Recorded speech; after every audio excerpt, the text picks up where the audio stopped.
Hey there! Let's learn a new word together. Before you start, please hit the like button if you enjoy our content and subscribe to this channel if you're learning English. Stay up to the end of this video and you'll learn a fun fact about the English language. Let's begin. Oversee. Oversee means supervise person.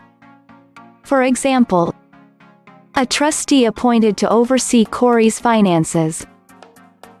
A trustee appointed to oversee Corey's finances.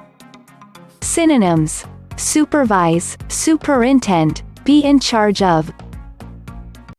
Awesome! You learned that quickly. Let's put it in some sentences to understand how to use it.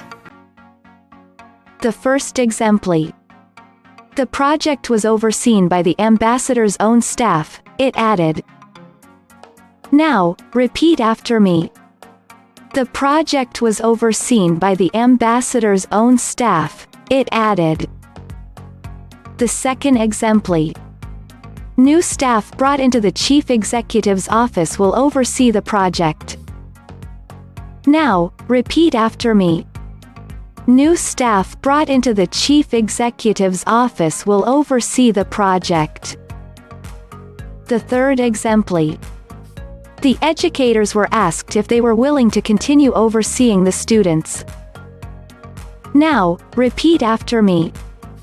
The educators were asked if they were willing to continue overseeing the students. Now let's learn an interesting fact about the English language. About 4,000 words are added to the dictionary each year. Thank you so much for watching this video up to the very end. If you're not yet subscribed to our channel, hit the subscribe button below. If you're new to our channel, the links to our most popular playlists are below in the description. We've prepared playlists for different levels of English, and they're good for different goals that you might have. Maybe you want to take an exam, or maybe you want to improve your fluency. So check them out and see you very soon. Bye-bye.